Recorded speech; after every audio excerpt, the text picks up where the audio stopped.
Ah, a cirurgia ficou com um valor assim, assado, tá um pouco alto, tá. Mas o que você vai ganhar com a sua cirurgia? Você vai ganhar uma mama mais bonita? Você vai ganhar um abdômen mais charmoso? Uma silhueta mais harmônica? Sim. Mas você vai ganhar autoestima, você vai ganhar confiança, você vai ter melhores relações profissionais, sociais. Isso vai te trazer benefícios ao longo da sua vida, que muitas vezes o valor da cirurgia se diluiu ali e você nem percebeu.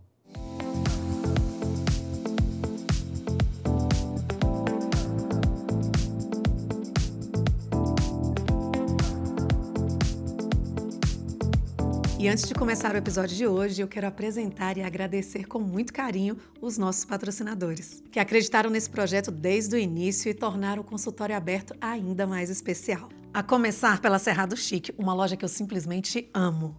Com curadoria impecável em peças de decoração, móveis e itens exclusivos.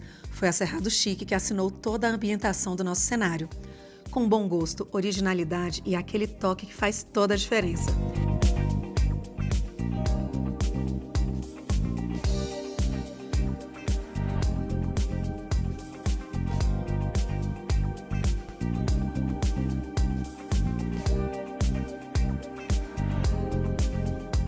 E para você que está nos acompanhando, tem 10% de desconto exclusivo na Cerrado Chic, para que você possa transformar os seus ambientes com elegância. O QR Code já está aqui e o link já está aqui na descrição. Um dos assuntos que vocês mais gostam por aqui, cirurgia plástica. Hoje eu estou recebendo o Dr. Clentes, aqui de Brasília, formado pela UNB, cirurgião plástico que hoje está, especializado em mamografia, lipoescultura, escultura corporal, tudo que a gente ama. Doutor, seja muito bem-vindo. Obrigada por ter aceitado abrir a porta do seu consultório para que nós possamos te conhecer melhor. Bem-vindo. Bom dia, muito obrigado pelo convite, Carol. Fico muito lisonjeado, muito feliz de poder estar participando aqui com você desse podcast, dessa entrevista e poder trazer um pouco de informação para o público feminino, masculino também, que tem interesse na cirurgia plástica, né? E, igual você disse, eu sou de Brasília, sou formado pela Universidade de Brasília, alguns anos atrás, e fiz a minha especialização em cirurgia geral e depois em cirurgia plástica no famoso Hospital Regional da Asa Norte, o HRAM, que é um hospital referência em tratamento de queimados e em cirurgia plástica. E hoje eu estou aqui para a gente poder falar, né, mitos e verdades, bater um papo a respeito das cirurgias, principais cirurgias. E igual você falou, né, Carol, eu gosto muito da parte de contorno corporal.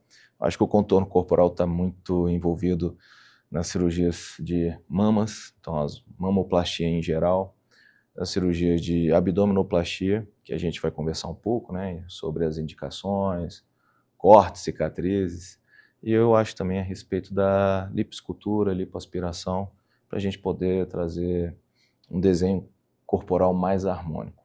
Nada de exagero, tudo com naturalidade, que eu acho que vai trazer um resultado bem charmoso, harmônico e com muita segurança, né? O mais importante, né, doutor? E Com para falar em certeza. segurança, você já falou aí que primeiro você fez cirurgia geral e depois você optou pela cirurgia plástica, não é isso? Conta um pouquinho antes, como é que foi a decisão? Você vem de uma família de médicos e a primeira decisão por cirurgia geral e depois o que te levou a ir para a plástica, você já sabia disso, era tudo que você queria? Conta um pouquinho da sua história para a gente. Essa minha história é bem legal e obrigado por perguntar. Na minha família não tinha nenhum médico, eu sou o primeiro médico. Uma família de meu pai e minha mãe e meu irmão, que é um pouco mais novo do que eu. E sou nascido, criado em Brasília. E ali no final ali do segundo grau eu decidi fazer medicina, achava muito bonita a profissão. E aí eu estudava no Colégio Militar de Brasília. Aí comecei a estudar bastante para os vestibulares. E na minha época não tinha essa quantidade de faculdade que a gente tem hoje.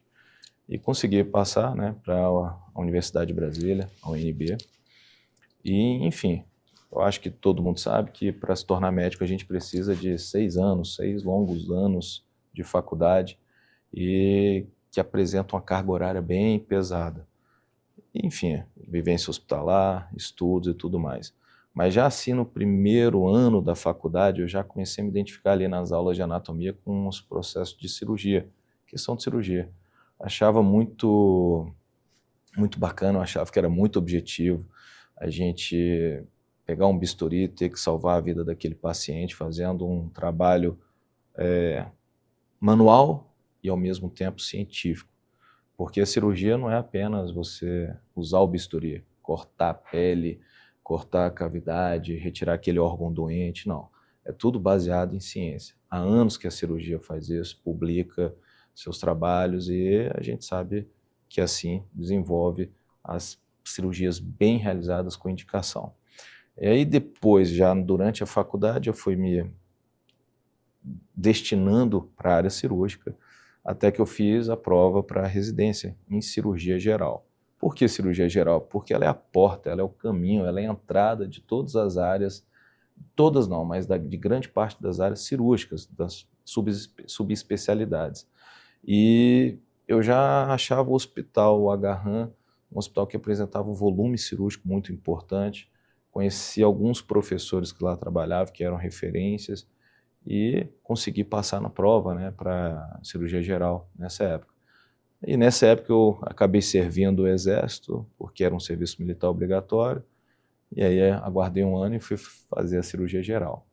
Dentro do Agarran, eu tive uma imensa oportunidade que me encantou os olhos, que foi a cirurgia plástica. Então a gente tem as salas cirúrgicas, né, tá, pessoal? Salas cirúrgicas ali, onde está acontecendo em diversas cirurgias. E em muitos momentos eu tinha a oportunidade de ver alguns cirurgiões plásticos realizando trabalhos que eu não tinha a mínima noção, principalmente as cirurgias reparadoras. E aquilo me chamava a atenção, me gerava um desafio, assim, como é que ele está conseguindo realizar essa cirurgia de fazer um reparo, uma cirurgia reparadora, de cobrir um defeito que foi gerado por uma doença, muitas vezes sequelante, uma doença que era muito limitante. E me encantava muito aquilo. Até que no último ano da cirurgia geral, eu falei, vou fazer cirurgia plástica. Não conhecia esse glamour todo da cirurgia plástica. Eu conhecia em partes, né? Você ouvia falar de alguns cirurgiões famosos, por exemplo, o Yves Pitangui e outras figuras no Brasil. Mas a parte que eu tive primeiro contato foi a cirurgia plástica reparadora do Agarran. E era muito difícil passar na prova. Então, a concorrência sempre foi a principal concorrência. Isso também me chamava a atenção, que eu gostava de desafio. E aí eu tive a sorte, né? Estudei bastante, tive a sorte de passar na cirurgia plástica do Agarran. Depois de 2 anos de cirurgia geral, dei agora 3 anos de cirurgia plástica.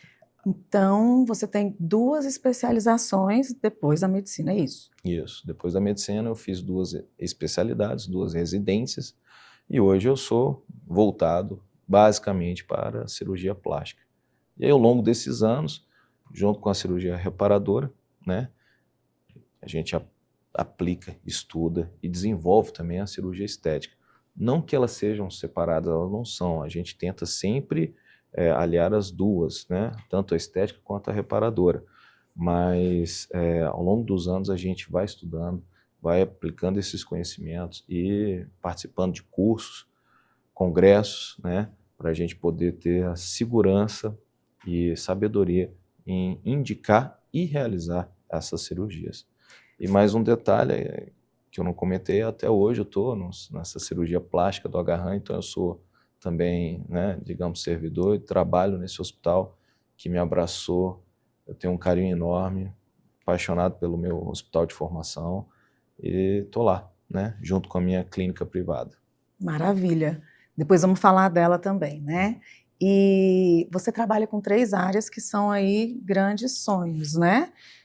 Lipo, mama, abdominoplastia. Eu acredito que em algum momento, principalmente agora, né, as mulheres que já estão com um corpo assim excelente conseguem ainda, né, dar uma melhorada ali, não é mais algo que alguém que engordou muito, pelo contrário, estão entendendo o quanto é interessante e importante você estar com um bom corpo, um bom peso, para ter um bom resultado nessas cirurgias.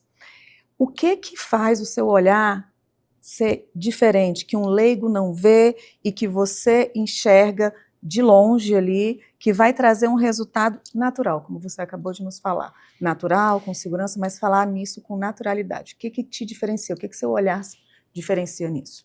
Bem, Carol, meu olhar, que eu costumo falar para minhas pacientes, eu quero buscar um resultado com naturalidade, mas dentro do seu corpo, dentro do que você me apresenta. Então, muitas vezes, a paciente ela tem que estar ciente do resultado, da previsibilidade de resultado que a gente vai atingir.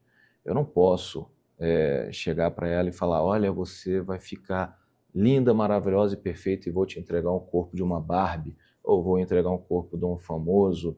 Por exemplo, a gente está vendo muito a Virgínia e outros, né, outros famosos. Não, pessoal, a gente tem que estar com os pés no chão, entender realmente qual é a expectativa. E assim, ao longo desses anos eu pude escutar bastante, explicar bastante e acolher as minhas pacientes, para poder trazer mais próximo da expectativa e da realidade.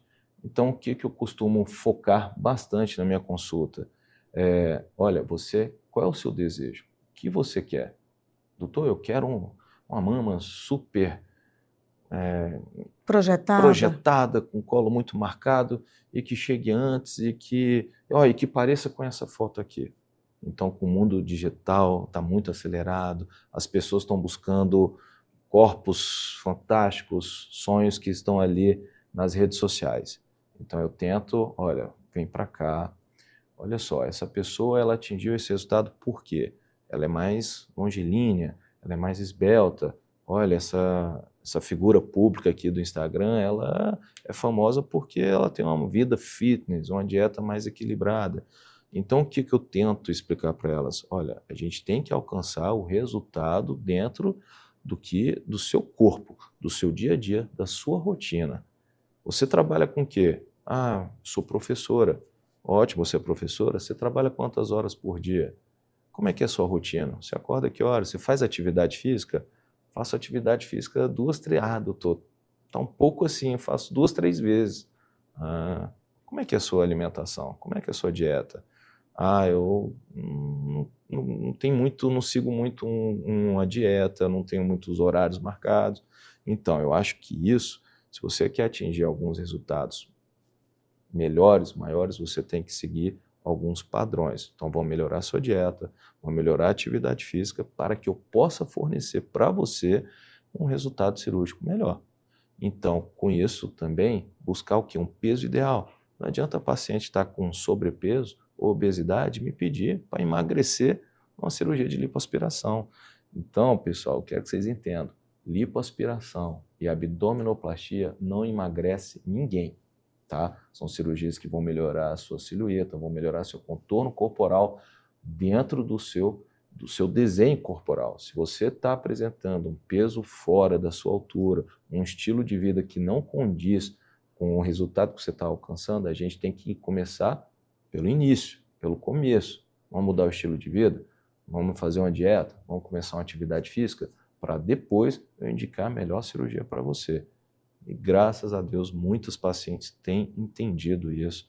Elas têm procurado focar muito na atividade física, mudança da dieta, e, enfim, outros, sono, tudo. Até questão até de entender que ela tem que se dedicar, né?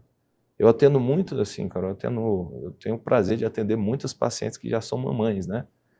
Ah, mas só mamães? Não, outros pacientes também que, como o mundo hoje moderno tem exigido muito que o público feminino estude, se profissionalize, muitas vezes também não desejam ter, né, filhos, mas é um público que cuida do seu profissional, cuida do seu social e agora também quer cuidar de si mesmo. E aí, junto com essas pacientes com mamães, eu tenho assim, a felicidade de poder falar, olha, vamos agora cuidar de você? Mas o cuidar de você não é cuidar de você apenas com bisturi, é cuidar com tudo. Iniciar desde o começo, exames, você apresenta algum problema de saúde, vamos controlar esse problema de saúde, porque assim, eu estou falando aqui, mas dentro da ciência, dentro da medicina baseada em evidências, cirurgia plástica e as outras cirurgias, você tem que operar sabendo que o processo de cicatrização, que o processo de recuperação depende muito da sua saúde. Isso para mim é muito importante, porque vai entregar saúde, segurança e resultado. Maravilha. Falando nesse cuidado, né, na cicatrização, entre outras coisas, eu imagino que eu já vi, acredito que você que está aí nos assistindo também, umbigos que depois de uma cirurgia ficam estranhos, diferentes, você fica até sem umbigo, né? Ou aquele umbigo marcado que você já sabe que a pessoa fez ali uma cirurgia. Então você fala em um umbigo natural. É possível mesmo conseguir? Você fala em um colo harmônico, numa silhueta feminina equilibrada. O que caracteriza um excelente resultado desse trio aí para você? Muito obrigado, agradeço. Uma pergunta muito importante que às vezes precisa de uma resposta um pouco mais longa, mas vou tentar ser o mais objetivo. Vou começar pela parte do umbigo, né? E conforme eu já tinha falado, eu tenho o prazer de atender pacientes que são mamães ou pacientes que perderam muito peso e que às vezes têm a indicação da abdominoplastia clássica. Nada mais é do que aquele corte localizado no abdômen inferior, né, naquela parte de baixo, um corte muitas vezes extenso, mas é o necessário para o tratamento daquela flacidez de pele, daquele excesso de pele de abdômen. E, invariavelmente, na abdominoplastia, a gente tem que manipular o umbigo. E muitas vezes eu escutei de vários pacientes, doutor, olha, eu quero tratar aquele excesso de pele, aquela flacidez de pele no meu abdômen, mas eu não quero mexer no umbigo, vai ficar com cara de umbigo artificial. Eu explico para todas, olha só, eu trabalho com o seu umbigo vai ser, lembra um pouco uma impressão digital. Jamais eu vou mudar o formato, o fundo do seu umbigo, mas eu vou ter que cortar ao redor dele. E ao longo dos anos eu tive a experiência de tentar entregar um umbigo de forma mais natural. Então, eu utilizo algumas técnicas que eu fui aprendendo ao longo da minha formação e observando e tentando desenvolver uma sutura mais delicada, um tamanho de umbigo mais harmônico com aquele abdômen e localizado numa parte também central do abdômen que tenta entregar um abdômen em formato de lira, mais bonito, mais harmônico. Não muito alto, nem muito baixo, dando aquele resultado mais natural. Então, muitos pacientes têm elogiado esse meu umbigo, né? Mas eu devo lembrar, cirurgia é cirurgia. Pode ter algumas complicações, Carol? Pode, lógico que pode ter. E a gente está ali para tratar. Então isso é importante. Como cirurgião plástico, eu não posso falar que eu vou só operar, te entregar um umbigo natural e ponto. Não. Pode ter as complicações, mas o mais importante também é a gente saber tratar as complicações. Bem, a segunda parte da sua pergunta foi sobre o colo, né? O colo harmônico. Eu gosto muito da da frase colo harmônico, porque depende muito quando eu vou avaliar uma mama, como é que eu faço? O paciente chega para mim e fala, doutor, eu quero aquele colo super marcado, com a prótese desse tamanho e tudo mais, e fala, olha, aí eu costumo mostrar algumas fotos de evolução da mama no pós-operatório e pergunto para ela o que ela achou mais elegante, o que ela achou mais bonito. As respostas são variadas, mas sempre focado em alguns resultados um pouco mais natural. Mas quando eu vou examinar, eu não examino só a mama, eu examino toda a caixa torácica, eu penso num quadro, eu imagino a moldura, então eu avalio o ombro, posição do ombro, tamanho de tórax, se é um tórax mais comprido, se é um tórax mais largo, olha a base da mama, olha o afastamento entre essas mamas, que é algo muito importante, porque Papai do Céu, ele, né, coloca as mamas mais juntas, mas às vezes coloca as mamas mais afastadas. E eu não posso virar para o paciente e falar, olha, você que tem uma mama muito afastada, que na cirurgia eu vou entregar a mama super colada, eu não posso falar isso. Eu tenho que respeitar a sua anatomia, eu tenho que respeitar a sua natureza, a sua formação. Então, com essa consulta, eu consigo mostrar para ela, olha, eu tenho limites, né? O limite técnico e eu tenho o limite do seu corpo. E muitas vezes o colo que você quer atingir, você quer que eu coloque uma prótese muito grande. Tudo bem, muitas vezes a gente consegue colocar uma prótese muito grande. Mas olha só, você hoje se imagina, daqui a 10 anos, com uma mama imensa, uma mama pesada. Você faz atividade física de corrida, de impacto? Ah, faço, doutor. Então imagina, daqui a alguns anos, esse peso, esse balanço. Ah, doutor, pode ser. Você ainda pretende ser mãe? Você pretende amamentar? Ah, às vezes sim, eu ainda quero ser mãe. Então a sua mama vai crescer, você vai amamentar ou não, sua mama vai involuir, vai regredir, e muitas vezes vai ficar aquela queda que vai necessitar de uma nova cirurgia. Então o colo harmônico, ele é dependente do seu tórax, é dependente da mama que você tem. Se você tem uma mama muito grande, muitas vezes com a prótese que eu vou te oferecer, eu não consigo entregar aquele resultado artificial que alguns pacientes desejam. Quando você tem pouca mama, a gente tem que trabalhar com próteses mais, digamos assim, de formatos e tamanho menores para poder entregar, às vezes, um resultado mais natural. Então, essa percepção, isso tudo depende ali da avaliação na hora. E quanto ao contorno corporal que você citou, eu costumo falar para minhas pacientes que a gente tem basicamente 4 tipos de corpos. Aquele que em formato é ampulheta, onde todo cirurgião plástico deseja operar, porque quando você realiza uma lipoaspiração bem feita, aquele corpo ele vai ter muito potencial de desenvolver mais silhueta, mais curvatura, cintura mais fina, um abdômen mais chapado e um glúteo mais bonito, mais chamativo. Depois desse, a gente tem aquele corpo com formato mais retangular. Esse corpo retangular, eu não consigo transformar em um corpo em ampulheta, mas eu consigo realçar algumas curvaturas, entregando uma cintura também mais fina, às vezes um desenho de uma definição do abdômen e um glúteo mais charmoso.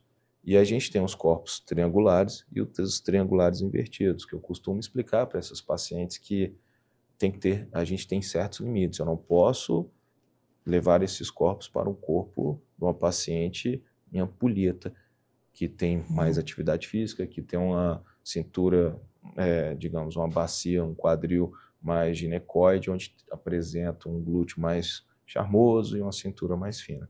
Então isso é muito importante para eu poder explicar lá na hora da consulta. Além do contorno e da silhueta, porque você falou, nós temos 4 tipos de corpos. Basicamente, 4 tipos de corpos. É para tentar, na verdade, é para a gente poder explicar. É uma infinita formação, mas quando você consegue direcionar e falar, olha, seu corpo ele é mais retangular. Não, seu corpo ele é mais em ampulheta. Poxa, o paciente consegue imaginar, né? Vamos ser mais didáticos para o que a gente puder compreender aqui. Eu tenho cintura fina, quadril largo, bunda grande, esse corpo mais brasileiro. Essa, então, seria a mais próximo ampulheta. da ampulheta, isso, digamos assim. Aí, esse corpo eu tenho que avaliar. Olha, ela tem um bumbum largo ou um culote avantajado, entendeu? Porque não quer dizer que culote seja bunda volume, né, doutor? Justamente, Carol. O culote, basicamente, é o que eu costumo falar. Olha de frente para o espelho, tenta fazer só a sombra, só o contorno. Quando você vê abaixo da sua cintura, abaixo do cós, né, ali, você tem aqui na coxa uma parte mais larga, então aqui dali é o culote. O bumbum para trás, o bumbum é para trás. E o culote, muitas vezes, ele está relacionado com genética, alimentação, e nós somos produto do meio, é a sua história de vida. Gestação, atividade física ou não.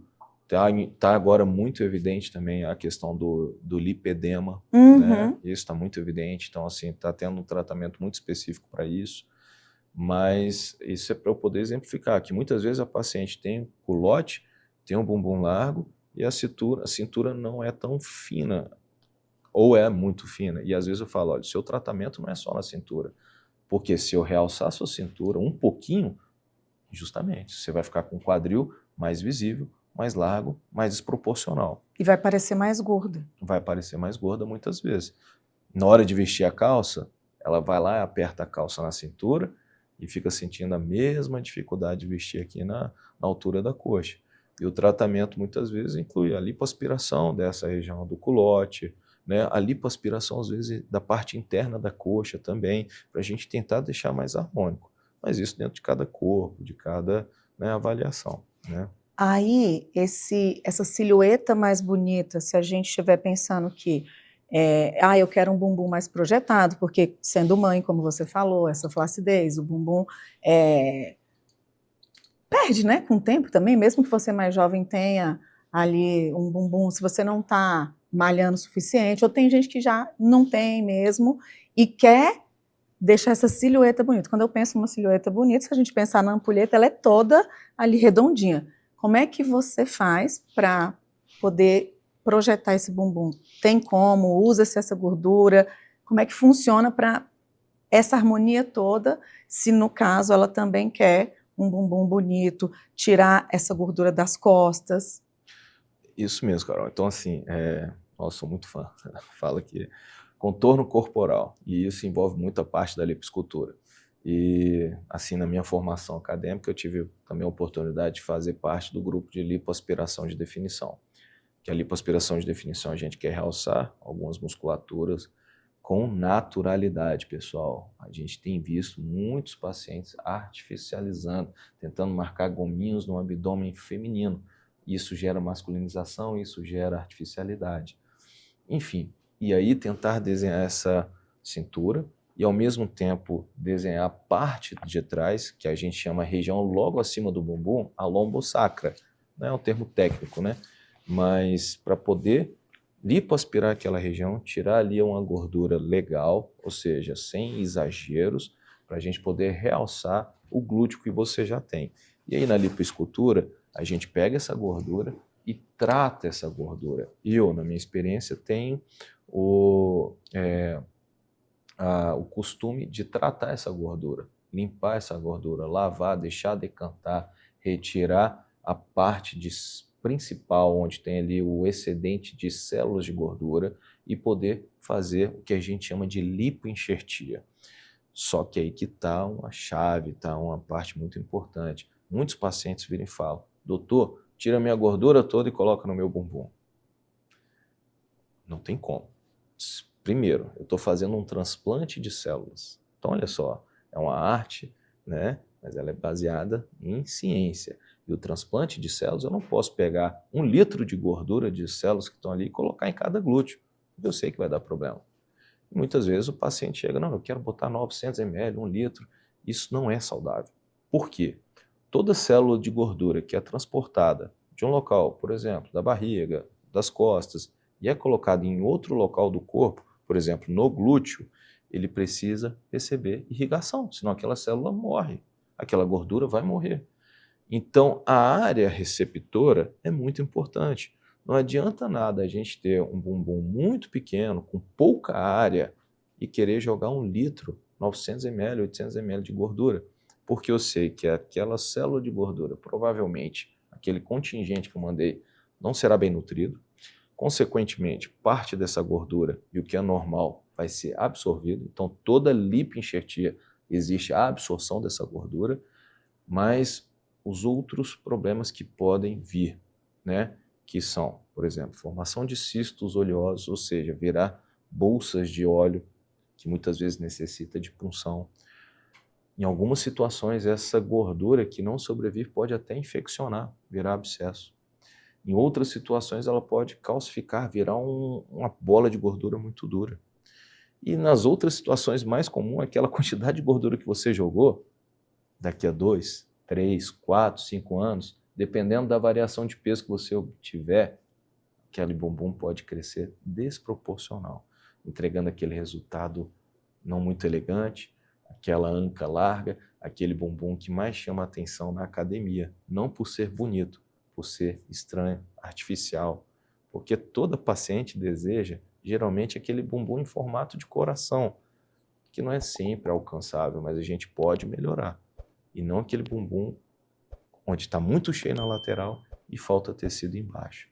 Então essa pergunta sua é muito importante, porque a lipoenxertia ela veio ao longo dos anos e a gente tem estudado cada vez mais. Tem a questão das células-tronco também, que é outro assunto que, se a gente for debater aqui, é muito longo. Nossa, você gostou da pergunta? Eu amei a resposta, porque eu nunca tinha visto, né, e ouvido dessa forma, porque como você falou, eu estou transplantando, eu estou retirando, e se esse lugar está apto, a receber, também não imaginava pensei que pudesse ser a quantidade que desejasse, mas se não tiver ali local para irrigar ou para isso acontecer, sensacional, muito bom.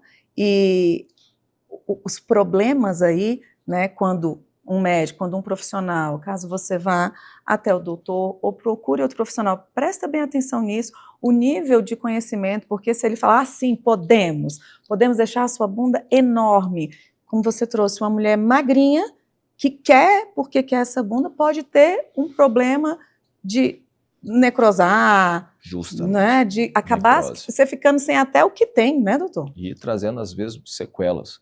Eu já atendi pacientes que fizeram não só lipoenxertia, mas com uma aplicação de outros produtos. Se você quiser, a gente pode falar depois. E acabaram desenvolvendo infecções, buracos. Ah, celulite. Não, celulite é outra história, mas pode desenvolver também. Mas complicações essas, muitas vezes, devastadoras, que podem levar a alteração permanente daquele glúteo. Então, já vi casos não muito legais, então eu acho que é muito importante esse papel agora aqui, da gente conscientizar o público, conscientizar a população, porque hoje com a estética, né, a gente tem muitos profissionais, médicos, não médicos, que estão enveredando para esse lado, e o paciente, ele não tem, eu costumo falar, o paciente ele não tem culpa, porque a informação, com a era digital, com a modernidade, a informação você abre ali, está muito fácil, é um dedo para cima, para baixo, você escorrega, você vê ali um profissional que tem 1 milhão de seguidores, o outro tem 1.000 seguidores, e muitas vezes essa se transforma na régua de conhecimento e de sucesso, que ao meu ver não é. Não é. Não é. E aí acontecem alguns problemas. Não que, não, doutor, você não tem problema, não tem complicação? Não, pessoal, isso é assim, cirurgia é cirurgia. A partir do momento que você realiza um corte na pele e fecha a pele, só isso, você já tem uma taxa de complicação, estatística. É o que eu falo para meus pacientes. Então, quando você realiza uma cirurgia plástica, que tem que estar dentro dos critérios de segurança, e que eu tento pegar, por exemplo, peso adequado, dieta, atividade física, problemas de saúde, aquele paciente... o paciente tem problema de saúde, pode operar, fazer cirurgia plástica? É lógico. Tanto quanto que ele tem equilíbrio, esteja controlado esses problemas, né? Boa nutrição, enfim, tudo isso levando a uma cirurgia com segurança. Justamente o que nós vamos falar agora, segurança. O que as pessoas normalmente negligenciam no pré e no pós-operatório, que vai impactar diretamente no resultado que ela vai ter após essa cirurgia? Carol, são vários fatores, eu não diria que seria apenas um, tá? Na minha prática, eu percebo muito pacientes que estão... Um deles é o fora do peso. Isso para mim é muito importante. Por quê?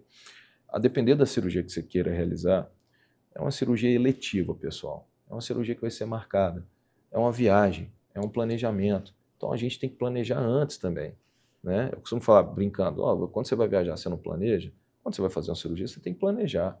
Então, assim, operar fora do peso, operar sem estar fazendo atividade física. Por que eu insisto na atividade física? Porque toda resposta cirúrgica, você tem uma perda de massa magra, você tem uma perda também da gordura, o seu corpo, ele consome, digamos assim, parte da sua dieta, parte dos seus nutrientes e até do que você possui hoje para poder cicatrizar. E na cirurgia plástica, cirurgias de contorno corporal, são cirurgias grandes, pegam muitas áreas, né? Costumo falar de metro quadrado, digamos assim, e que exige um processo cicatricial longo que vai consumir isso.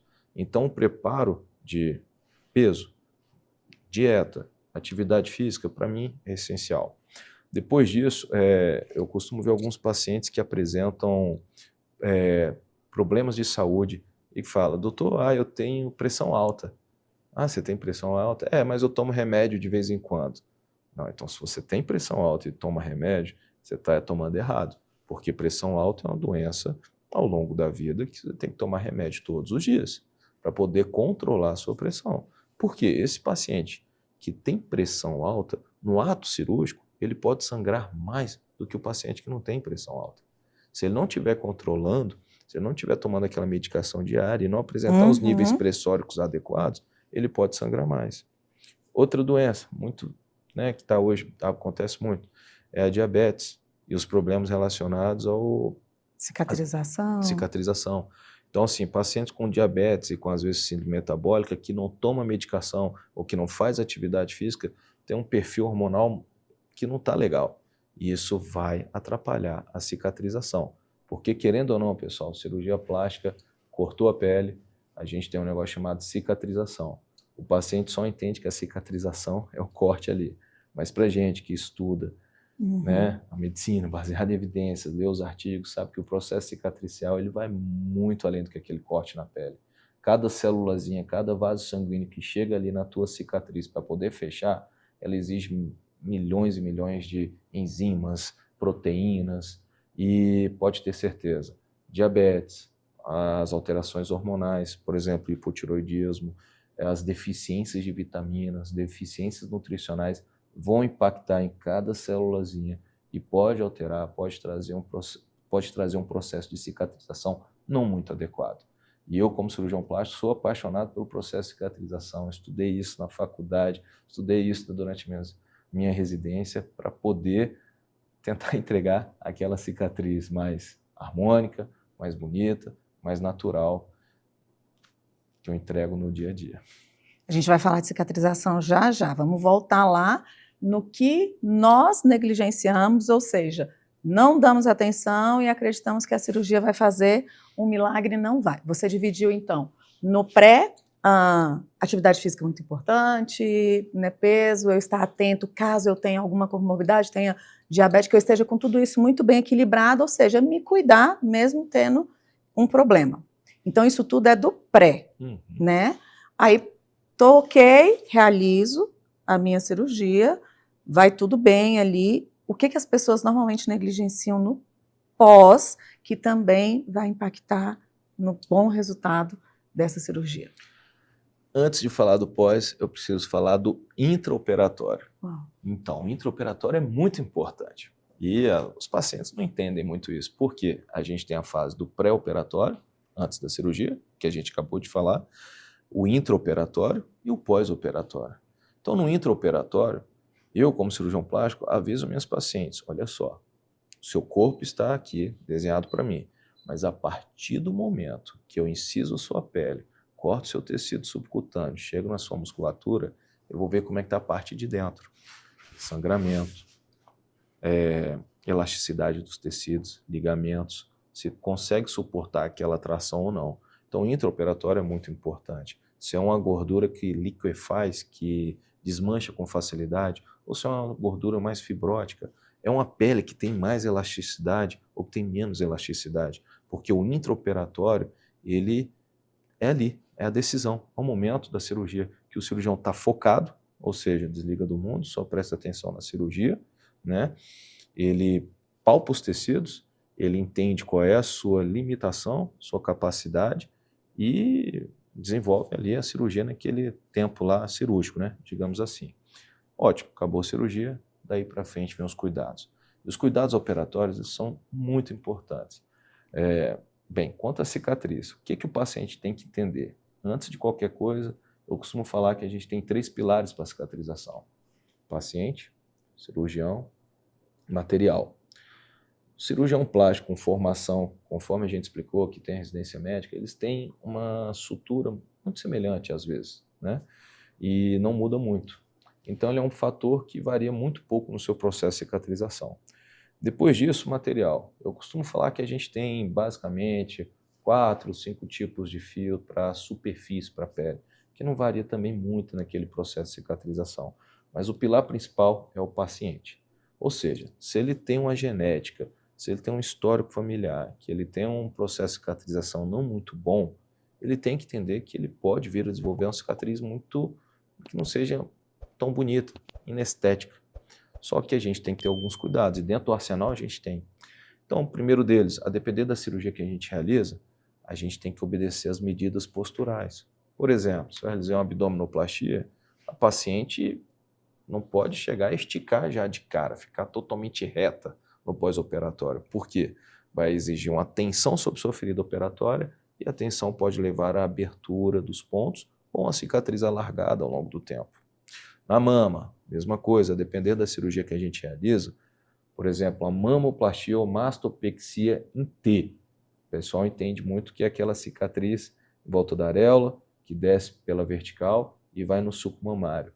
A gente tenta entregar um pouco de tensão para poder manter aquele colo mais harmônico, mais bonito e mais duradouro. Mas fica uma tensão naqueles pontos. Então a paciente não pode simplesmente chegar e querer já levantar os braços muito rápido, pegar peso. Não. Mas também eu não posso pegar minha paciente e falar, olha, fique grudada, enfaixada, porque senão vai dar problema. Não. Hoje os protocolos que a gente tem de cirurgia segura, pode pegar aquele paciente e explicar, você tem que retornar às suas atividades laborais, movimentação, sem ter muita limitação, com segurança, com cuidado para você poder ter também uma boa cicatrização. Ou seja, não podemos exagerar, eu vou amarrar os braços, ou vai deixar ela completamente encurvada, ou a gente também não pode liberar muito, porque senão pode ter problemas de cicatrização. Outro detalhe muito importante na cicatriz, limpeza. Você acredita, Carol, que outro dia a paciente virou para mim e falou, doutor, então eu vou ficar 7 dias sem tomar banho? Eu falei, jamais, nunca, nem faça isso. E se você fizer, você não vem aqui no consultório não, porque eu costumo ver o paciente com 2, 3, até 7 dias de pós-operatório. E ferida operatória e sujeira são mundos opostos. Você tem que manter aquela ferida limpa. Então, o famoso água, sabonete, secar, cuidar. Muitas vezes a gente pode utilizar de antissépticos ali na cicatriz. E aquelas pomadas, e os cremes, e as fitas, isso tudo pode melhorar o padrão de cicatrização? Pode. Depende de cada paciente, a gente testa, a gente avalia como é que vai ser a resposta de cada um deles. Mas tem um momento certo para cada etapa, tem um momento certo para cada medicação, para cada creme ou para cada fita, e o momento certo também para parar. Então, muitas vezes o paciente não entende que o tratamento da cicatriz é muito mais duradouro do que ele acha, que é só 1 mês, 2 meses. Não. O processo de cicatrização, Carol, os estudos mostram que ele pode durar de 6 meses até 1 ano, 2 anos. Então, eu tenho um paciente que com 3 meses, 4 meses, 5 meses de cirurgia, tem uma cicatriz maravilhosa, invejável, bem localizada, com a cor e a textura já próximo da pele. Eu tenho um paciente com 2 anos de cirurgia que ainda está com a cicatriz muito avermelhada, com coceira, às vezes até com dor local. Uau. Então, assim, o acompanhamento depende muito. Tem paciente que a gente consegue dar alta com 4, 5, 6 meses de cirurgia. Tem paciente que às vezes tem que nos acompanhar por um bom tempo, justamente por causa da cicatrização. E digo mais, cirurgião plástico hoje não anda mais sozinho. Cirurgião plástico tem que ter aquela avaliação multidisciplinar. Então, na minha equipe, eu gosto de ter a minha fisioterapeuta, eu tenho ali as minhas técnicas, minhas enfermeiras, técnica de enfermagem que acompanham, e eu gosto de deixar também a critério do paciente, porque às vezes ela tem aquela profissional de confiança, que foi indicação de outra amiga. Olha, doutor, eu posso iniciar isso? Doutor, a minha massoterapeuta, a minha enfermeira, a minha fisioterapeuta perguntou se eu posso iniciar esse tratamento ou não. Às vezes sim, às vezes não. Mas é importante entender que a gente tem essas etapas a serem cumpridas. Também agradeço novamente. Pensei que era mais simples a questão da cicatrização, mas é algo, na verdade, que precisa de um cuidado não só pós, então tem que se preparar quem está aí super fitness, que não consegue ficar 1 mês sem academia, então quer dizer que não é algo que eu vou poder retomar, principalmente se tratando de mama, rapidamente. No mínimo quanto tempo para que eu retorne, para que essa mulher retorne? Você falou das atividades laborais, mas e a atividade física? Eu te pergunto, se você fosse operar a mama hoje, você acha que você ia trancar a sua academia por quanto tempo? 3 meses. Não, de forma alguma. Meus pacientes eu peço, olha, doutor, eu vou operar, quando é que eu posso? É muito legal essa pergunta, porque eu vejo que ele está comprometido, né? Ele vira e fala, doutor, quando é que eu posso voltar a fazer academia? Eu viro e falo, no máximo 1 mês. No máximo 1 mês. Porque ele tem a posição, tem paciente que ainda tem um pouco de dor, que vai ter um pouco de receio, mas no máximo 1 mês. E a atividade é progressiva. Por quê? Se você ficar 3 meses fora da academia, você vai perder muito resultado. Você pode até entrar em uma fase, que eu costumo falar, uma fase anabólica no pós-operatório, que o seu corpo começa a querer captar aquela caloria e transformar em gordura, porque o trauma da cirurgia foi impactante. O corpo não entende que você fez a cirurgia com anestesia, com cirurgião plástico e tudo mais. Não, ele entende que teve um trauma, teve que cicatrizar, consumiu aquela quantidade de proteínas, massa magra, gordura, para poder cicatrizar. Mas no pós-operatório, com um mês, eu falo, vamos voltar à atividade física, para você não perder o hábito, para você voltar à sua rotina, para você entender. Lógico, com cuidado. Olha, quais são os principais exercícios que você pode voltar a fazer? Quais o que você não pode voltar a fazer? Quando você pode voltar a pegar mais pesado? Quando é que você pode fazer numa academia, quando opera a mama, por exemplo, um supino, né? Aquela de elevar né, a barra, ou fazer a remada, puxada, enfim, esses exercícios. Isso depende muito da técnica cirúrgica que a gente realizou na mamoplastia. Foi uma prótese acima do músculo, foi uma prótese abaixo do músculo, foi muita retirada de pele, foi pouca retirada de pele. Olha, utilizamos o dreno ou não, enfim, são vários fatores. Mas geralmente, um mês, eu falo, olha, vamos voltar para a sua atividade física. Doutor, eu posso voltar para a dieta? Pode. Vamos lá, já pode começar a sua dieta também. Porque tem paciente que vira e fala, eu já vou tomar minha caneta essa semana, vou aplicar, a caneta está em moda, né? Posso aplicar minha caneta? Posso comer? Não. Comer bem, saudável, natural. Seu metabolismo pós-operatório está completamente alterado. Seu consumo de calorias está muito alto. Isso é cientificamente provado. Então, se realizar dieta agora, vai dar problema. Você vai perder padrão de cicatrização, a gente pode ter outros problemas indesejáveis. Então, se alimentar bem e aguardar o momento certo para começar a atividade física. A questão das canetas, tem que parar antes, se você vai fazer uma cirurgia plástica ou não influencia, porque tem algumas coisas que você não pode estar tomando Mounjaro, acho que eu já ouvi isso, é real, é fato? É fato, e muito, muito importante, porque é uma moda, né? Nada contra essa moda. Eu gosto muito das canetas, que eu acho que as canetas vieram para ajudar, mas o uso tem que ser consciente, tá, pessoal?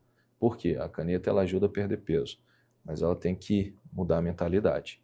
A caneta ela vai lá, vai tratar o seu, né, o apetite, você não vai ter aquela vontade, aquele prazer na comida. Aí entra alguns detalhes. Primeiro, o uso da caneta tem que ser momentâneo? Tem que ser naquele curto período para poder só perder o peso e operar? Não, porque depois disso é igual aquelas dietas malucas que a gente vê no passado. O paciente perde muito peso, muito rápido. Depois disso, o paciente volta a comer, não melhora, né, digamos assim, o seu padrão alimentar e nem de atividade física e tem um reganho absurdo. E aí o resultado não fica legal. Mas o detalhe importante que eu acho que você está querendo falar é que o uso das canetas ela dá aquela lentificada no processo de esvaziamento do intestino. Então, na hora da anestesia, os anestesistas têm pedido que tenha feito a suspensão do uso da caneta pelo menos 3 semanas antes, para que não tenha surpresas na hora da anestesia. A anestesia ela pode ser a peridural com sedação, ela pode ser anestesia geral, mas o anestesista tem que estar preparado para a manipulação da via aérea. E a manipulação da via aérea pode trazer alguns problemas. Por exemplo, se o paciente estiver de estômago cheio, conforme eles costumam falar, se você manipula, ela pode vomitar na hora e ter alguns problemas que aí são bem perigosos. Então, a questão da caneta no pré-operatório é suspender pelo menos 3 semanas antes para que tenha garantia no ato do jejum, no dia antes da cirurgia, que o estômago esteja vazio e que então a gente não tenha surpresa. Ok. Vamos fechar a questão da cicatrização. Qual é a real cicatriz para uma abdominoplastia, para um peito, né? Uma mamoplastia, uma mastopexia? E a indicação também é importante para que eu tenha um bom resultado? Ou seja, dá para fazer uma lipo, ou talvez isso seja tão, não digo abstrato, mas dependa tanto de cada um que você não pode nos trazer. Ou a mini abdômen não é aquela que corta até aqui o quadril, ou toda abdominoplastia vai ter aquela cicatriz enorme, porque talvez sim, né? Você pode nos falar sobre essa questão da indicação, do tamanho dessa cicatriz? Sim, isso é uma pergunta muito importante, questão da indicação. O que acontece? Muitas pacientes querem que a gente trate, né, os problemas que ela nos apresenta com a menor quantidade de cicatriz. É lógico que a gente quer fazer o melhor tratamento com menos cicatriz, com menos corte. Porque com menos corte, com menos cicatriz, a chance de ter complicações é um pouco menor. E sem contar que você também consegue esconder a cicatriz. Ela fica mais localizada na sua dobra abdominal, por exemplo, ou no sulco mamário, onde você pode usar um sutiã ou um biquíni menor sem expor a cicatriz. Mesma coisa no abdômen. Mas eu costumo falar o seguinte, para o abdômen, a gente tem basicamente alguns tratamentos. A abdominoplastia, mini abdominoplastia e a lipoaspiração. Onde eu já tenho excesso de pele com flacidez, a lipoaspiração não vai ser o procedimento mais indicado. Você pode até associar a lipoaspiração, você pode realizar a lipoaspiração, mas você tem que realizar um tratamento, às vezes de ressecção do excesso de pele, associado ou não, às vezes, às tecnologias, que está muito em alta nesse momento, tá? Mas nem sempre a tecnologia vai ser o salvador da pátria daquele resultado. Então, se a paciente possui excesso de pele e flacidez de pele na região do abdômen, só a lipoaspiração não vai resolver. Muitas vezes também o excesso de pele, a flacidez de pele, vem acompanhado da flacidez do músculo, da parede abdominal. E a lipoaspiração ela não vai contemplar a parede abdominal. Então, para eu poder acessar a musculatura, eu tenho que realizar cortes. E os cortes vão acabar caindo aonde? Ou na mini abdominoplastia ou na abdominoplastia. Mini abdominoplastia, basicamente para aquelas pacientes que apresentam flacidez de pele, um excesso de pele, mas em pouca quantidade, localizado na região abaixo do umbigo. E a região superior ao umbigo não tem tanta flacidez, não tem tanto excesso de pele, e que muitas vezes associar a lipoaspiração com a tecnologia de retração de pele ajuda bastante, não necessitando muitas vezes de mexer no seu umbigo ou trazendo cicatriz ao redor dele, e a gente consegue tratar também a flacidez da musculatura da parede abdominal, realizando a tal da plicatura, que muitas vezes eu explico. E a abdominoplastia, doutor, como é que é? A abdominoplastia é aquela cirurgia que é para retirar o excesso de pele, retirar a flacidez. Cortes são maiores cortes, só que ela trata muito mais a flacidez, ela trata com maior facilidade também a flacidez da parede muscular, a famosa diástase, para aquelas pacientes que já foram mamães, que desenvolveram a diástase abdominal. Então, na abdominoplastia, eu tenho um campo muito maior, eu consigo avaliar bem a parede abdominal, consigo fechar aquela diástase e retirar a maior quantidade de pele possível. É isso que o paciente tem que entender. Só que na escala de cicatriz, lipoaspiração, cicatriz menor, mini abdominoplastia, cicatriz um pouco maior, mas ainda menor, abdominoplastia, cicatriz maior, só que a gente trata mais a flacidez de pele, o excesso de pele. Como é que a gente avalia isso? Somente no consultório. Apalpando, vendo a dobra abdominal, vendo o paciente sentado, vendo como é que está a força muscular, o histórico e o desejo dela, muitas vezes. Muito bom, por isso que é tão importante essa questão da consulta, de uma boa consulta, e muitas vezes vocês não querem, nós, né, não queremos ir para uma consulta ou querer saber preço antes, como alguém vai poder saber um preço, né, de algo que tem tanto valor, que é o nosso corpo, que precisa de tanto insumo, de tanta informação, né, doutor? Pois é, Carol, eu estou tentando ser breve e objetivo, né? Mas se você for avaliar cada cirurgia dessa que eu te falei, tem uma ciência, tem uma história, tem uma medicina baseada em evidência, que são anos e anos de estudo, não só meu, de outros, os que me antecederam, os que publicaram, aqueles que a gente estuda e aqueles que ainda vão por vir. Isso é muito importante. E muitas vezes eu recebo assim, directs, mensagem, quanto que é seu silicone?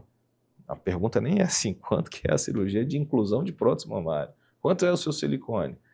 Olha, orçamento, preço, eu só consigo te dizer depois que eu vou avaliar.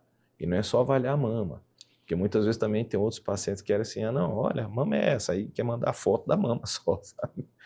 Aí olha, às vezes é difícil, porque o paciente não sabe, se for fotógrafo tudo bem, mas se não for, Carol, não sabe bater foto.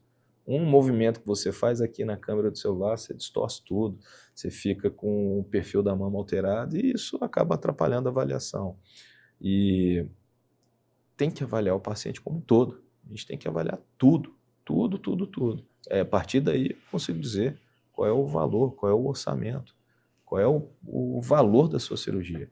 E eu consigo também passar para ela que ela tem que entender que é um investimento, porque a cirurgia não é só o gasto, você está investindo.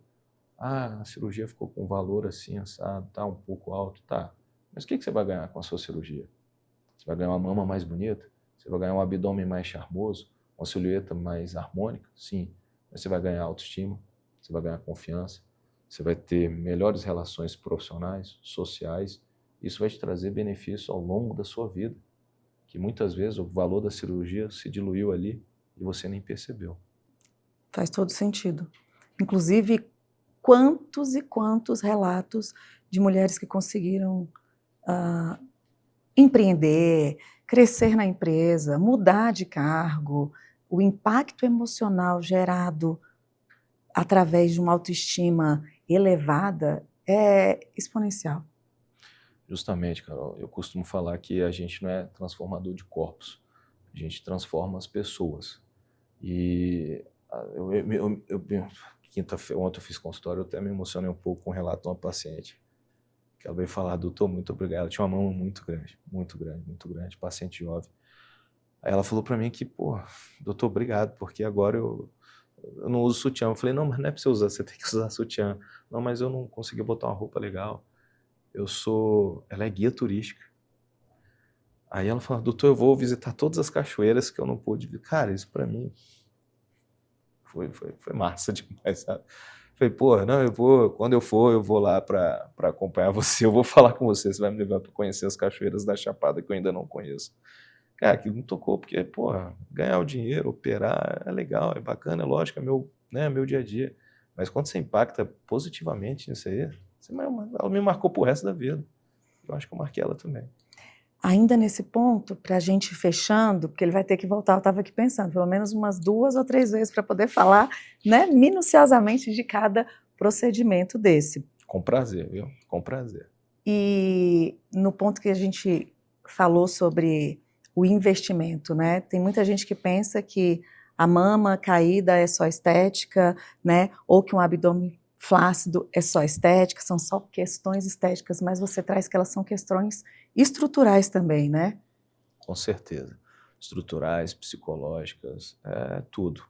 Lógico, tem estética, tem. Mas qual é a paciente que, quando realiza uma cirurgia e tem um resultado bonito, e ela acorda de manhã e vai no espelho, se olha, observa cada detalhe, observa cada ponto que ela ganhou ali no seu corpo e fala: hoje eu vou botar essa roupa, hoje eu vou ter uma entrevista de emprego, hoje eu vou ter uma reunião com os meus chefes, e ela chega lá com a autoestima elevada, com confiança, ela consegue empreender, ela consegue ganhar, ela consegue conquistar, ela consegue subir, ela consegue prover sua família. Sim. Entendeu? Isso, para mim, é o maior ganho. Isso é muito importante, você vê isso no dia a dia. Você vê no dia a dia porque eu vejo elas no consultório, mas hoje, graças às redes sociais, às vezes eu consigo dar uma espiadinha, veja ali o que ela está, né, vivenciando, fazendo e conquistando. Com certeza. Doutor, e você inclusive comentou agora há pouco sobre essa questão do Instagram, milhões de seguidores, que é uma das coisas que eu mais falo para vocês aqui. A bio do Instagram, ela aceita tudo. Todo mundo vira especialista, cada um escreve ali o que quer, né? Mas é muito importante você saber o que você quer, que tipo de profissional você vai escolher para cuidar do seu maior bem, que é o nosso corpo. Levando isso em consideração, tanta informação que a internet traz e também tanta desinformação e tanta mentira, quais os critérios para a escolha de um excelente profissional você faz, por exemplo, para atender sua família, sua esposa, suas filhas? Vamos lá, isso é importantíssimo, né? Vamos supor que como eu sou da área do meio médico, eu vou ter um pouco mais de facilidade para isso. Mas meus amigos, meus melhores amigos, eu não falo meu irmão, porque meu irmão é médico também, anestesista. Então, para ele, né, é a mesma coisa. Mas para os meus amigos que vão lá e que têm intimidade de falar comigo, clientes, como é que é esse profissional? O que eu costumo falar? Primeiro vai no CRM, site do CRM, avalia ali como é que está essa questão do registro dele no conselho. Pronto. Depois disso, tem uma sigla muito importante que é agora que o pessoal está aprendendo a avaliar, que é o RQE, né? E o RQE, ele mostra, porque o CRM ele só emite o RQE daquele médico a partir do momento que ele comprova que realizou aquela especialização. Ué, então meu doutor colocou lá na bio que ele é especialista em, sei lá, estética facial, que ele é especialista em emagrecimento. Vai lá no CRM e olha se tem esse registro. Muitas vezes não tem, porque muitas vezes não existe o especialista em emagrecimento. Muitas vezes não. Ouso dizer que não existe. Não existe esse especialista. E o CRM e também a Associação Médica do Brasília, né, ela só aceita quando o médico apresenta aquele título, aquela especialidade comprovada, realizada, por exemplo, como residência médica, onde eu fiz residência médica em cirurgia geral, 2 anos, depois mais 3 anos em cirurgia plástica, para poder virar especialista na cirurgia plástica. Mesma coisa quando você vai avaliar um endocrinologista, porque hoje tem muito endocrinologista aí que se diz, apesar de ter feito cursos de fins de semana. Ok. Entendeu? E muitas vezes o endocrinologista, para ser endocrinologista tem que ter o quê? Na imensa maioria das vezes, residência médica, residência em clínica médica por 2 anos, ou seja, da mesma forma que eu faço residência em cirurgia geral, ele tem que fazer residência em clínica médica por 2 anos, para depois fazer mais 2 anos de residência médica em endocrinologia, para poder levar o título, a residência, né, o certificado da residência, até o CRM, até a Associação Médica, digamos até o CRM, para poder ter o RQE. Então é muito importante levantar essa história. Depois disso, você pode conversar com pacientes em comum, você pode conversar, vai na consulta, paga a consulta lá, ou vai lá, conversa com o médico, veja se você se identificou, veja se ele está atendendo a sua real necessidade, se ele te escutou, se ele te acolheu, se ele te examinou e se ele foi sincero. Eu acho que assim, as pessoas têm que fugir daqueles jargões, daquelas palavras. Vem aqui, você vai ser a mulher mais bonita, você vai ficar mais bela, eu vou usar a melhor tecnologia, eu vou fazer o melhor procedimento, eu sou o melhor cirurgião, eu sou o único capaz de realizar. Isso aí para mim já separa muitas pessoas. Então é muito dessa questão do feeling e do histórico. Porque hoje em dia o currículo deixou de ser analisado, a gente está analisando muito mais dígitos, números, tela de celular e perdeu um pouco essa avaliação mais básica. Vou aproveitar mais uma que não estava aqui no nosso script, mas acredito que é uma grande dúvida da nossa audiência. Doutor, como é que é a composição de preço de uma cirurgia? Porque muitas vezes a gente pensa, é o valor da cirurgia. Tem a cirurgia, tem hospital, tem equipe, tem anestesia, tem remédio que você vai tomar, né, depois, tem cinta. Então, para que a nossa paciente possa de verdade entender o que compõe todo esse valor. Tem o médico. Vamos lá. Então, o que é importante? Vou tentar enxugar isso um pouquinho. Você vai fazer uma cirurgia, o que você precisa? Você precisa do cirurgião. Só que no cirurgião ele não opera sozinho, ele tem sua equipe. Então ele tem um instrumentador mais um cirurgião auxiliar. Depois disso, o cirurgião, para poder operar, você precisa ser anestesiada. Então você tem a anestesia. E para você ser operado, você precisa do local. Então são os 3 pilares principais: hospital, clínica, anestesista e equipe cirúrgica. Além desses, quais são os outros gastos, quais são os outros valores que estão ali inclusos no orçamento da cirurgia? São medicações que tem que ter no pós-operatório, porque cirurgia dói, Você cortar a pele pode doer. Se tiver um incômodo, tiver uma dor, você tem que estar com prescrição de analgésicos. E analgésicos de leve a máxima potência. Você tem que ter algumas medicações de proteção, por exemplo, do estômago. Eu gosto muito porque você toma remédio. O remédio bate lá no seu estômago pode doer, ele é sensível, né? Você tem um trauma cirúrgico que já altera um pouco essa questão da digestão. Além dele, dependendo da cirurgia ser realizada, algumas vezes a gente pode lançar mão dos antibióticos para poder prevenir ou tratar infecções, por exemplo. E além dele, a gente tem outras medicações que a gente tem que usar a depender do tamanho da cirurgia, que são as medicações que evitam a formação da trombose, né, temida trombose das pernas, que pode evoluir para outras complicações. Então, essas são medicações principais. O que mais que a gente tem que estar atento? A cirurgia. Muitas vezes a gente vai ter que usar cintas, modeladores, que vão ajudar a conter o inchaço, conter o edema e também pode ajudar a delinear teu corpo e vai ajudar também a cicatrizar a sua mama e seu abdômen onde está agora, evitando outras complicações como aberturas de ponto ou a famosa formação do seroma. Quem já ouviu falar em seroma está aí, ó. As cintas, os modeladores ajudam a evitar isso, tá?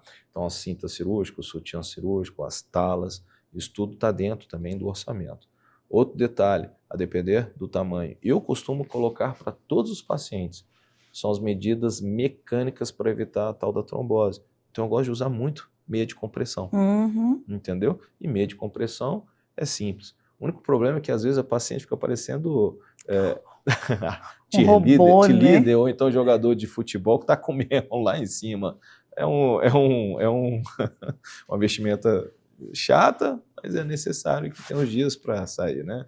10 a 14 dias, às vezes até 30 dias, mas a maioria com um tempo mais curto, mas que ajuda a evitar esses problemas.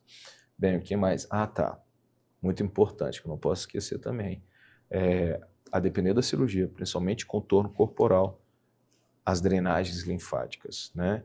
Então isso é muito importante porque ela consegue ajudar a modelar, ela diminui o inchaço indesejado e tenta ajudar a você a atingir o resultado um pouco mais breve. Então tem que ter aquele outro profissional que vai cuidar dessa questão da drenagem linfática que entra no orçamento.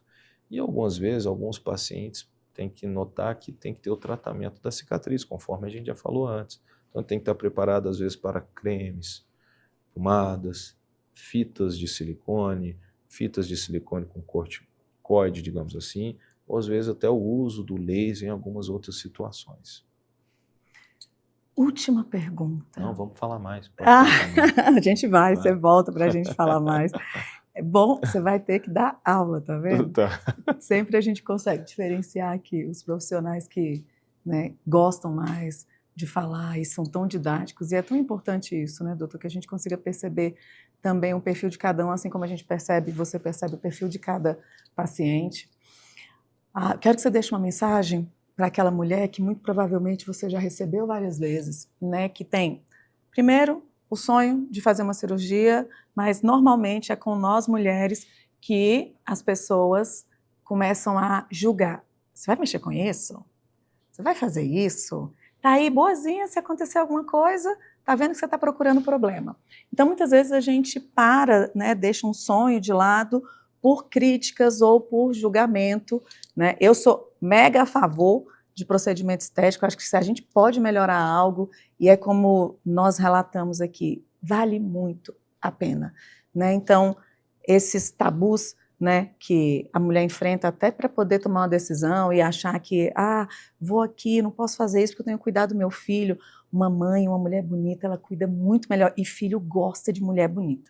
Gente, aparecer na escola do filho é muito importante para ele, e quanto melhor você está, mais satisfeito seu filho vai ficar. E brincadeiras à parte, que não é brincadeira, isso é sério. Uma mensagem também para aquela mulher que ou terminou um relacionamento, que está ali num momento confuso e que acredita que vai ser uma mudança externa, que eu acredito que você consiga identificar essas pacientes também, que vai gerar o que é um problema, não é o momento de fazer.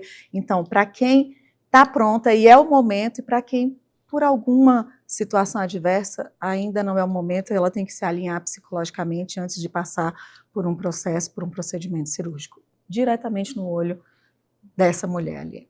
Olha, o que eu costumo falar é a mudança da sua vida, ela tem que vir de dentro para fora. Isso é muito importante. Então, aquela paciente que ela está depositando que a mudança na vida dela só vai acontecer por causa da cirurgia, sinto lhe informar, não é assim.